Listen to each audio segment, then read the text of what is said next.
नमस्ते, प्रणाम। आप लोग सुनिए छोटा सी बेटी विवाह गीत है, कैसा लगता है ज़रूर आप लोग बताइएगा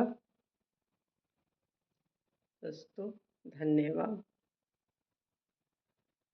बजवा ले बजनिया हो भैया, डोलिया लिहले कहाँ।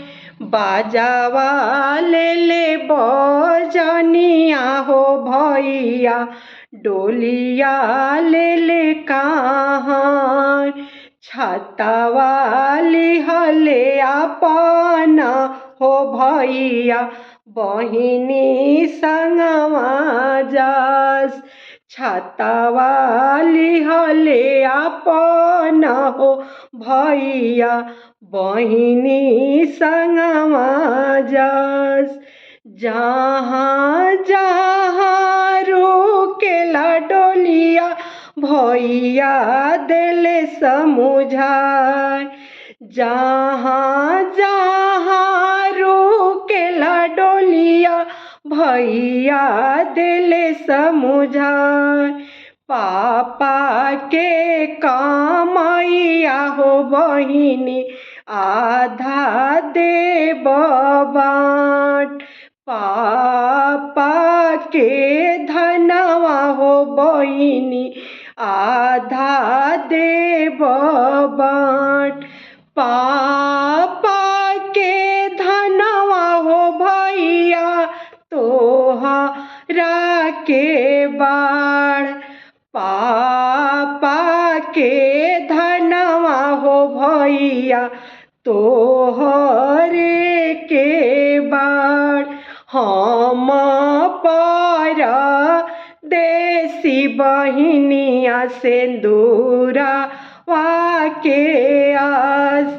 हम पर देसी बहिनिया सिंदूरा के आस।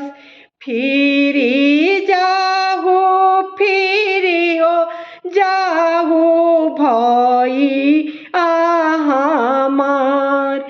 फिरी जाऊ फिरी हो जाऊ भैया हमार।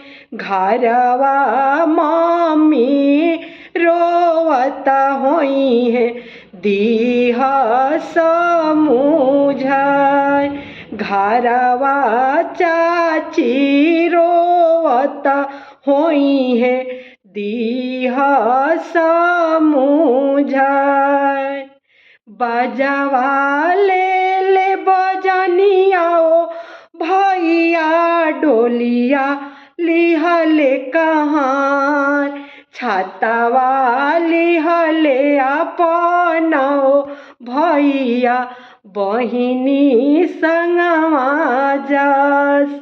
छतवा ले अपना भैया, बहिनी संगवा जास।